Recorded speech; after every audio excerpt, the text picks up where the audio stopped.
Herkese salam. İşimlə əlaqədar olaraq bütün düşüncələrimi, hisslərimi bir günə sığdırmağa çalışdım. Gec də olsa sizin üçün kiçik bir video hazırlamışam. Və bu videonun ön sözündə mənim üçün çox önəmli olan bir həqiqəti bölüşmək istəyirəm. Köçün Aslanlı korporativ və xüsusiyyətlər mağazasında satış təmsilçisi kimi fəaliyyət göstərməyə başlamışdım və həmin dönəmlərdə bilmirəm niyə, amma düşünürdüm ki, 2-3 ay müddətində işləyib sonradan fəaliyyəti dayandıracağam. Amma 9 ay müddətində mən təkcə bir işçi kimi inkişaf etmədim. İnsan kimi dəyişdim. Danışıq tərzindən tutmuş geyim üslubuma, özümü ifadə etmə tərzindən həyata baxış açma qədər hər şeyim yenidən formalaşdı. Mən özümü sıfırdan yaratdım, qırılıb düzəldim. Köçün xanım mənə güclü olmağı, öz ayaqlarımın üzərində dayanmağı, hər kəsə möhtac olmadan öz yolumu tapmağı göstərdi. Amma bütün bunların içində mənə verdiyi ən qiymətli dərs başqa idi.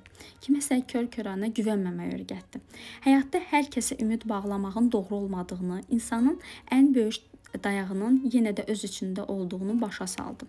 Və bir də öyrətdiyi çox önəmli bir söz var idi ki, bu gündə hər addımımda mənə yol göstərir. Nə baş verirsə versin, hansı problem yaşanırsa yaşansın. Onu işinə, peşəkarlığına təsir etdirmə. Çünki iş insanın öz simasıdır.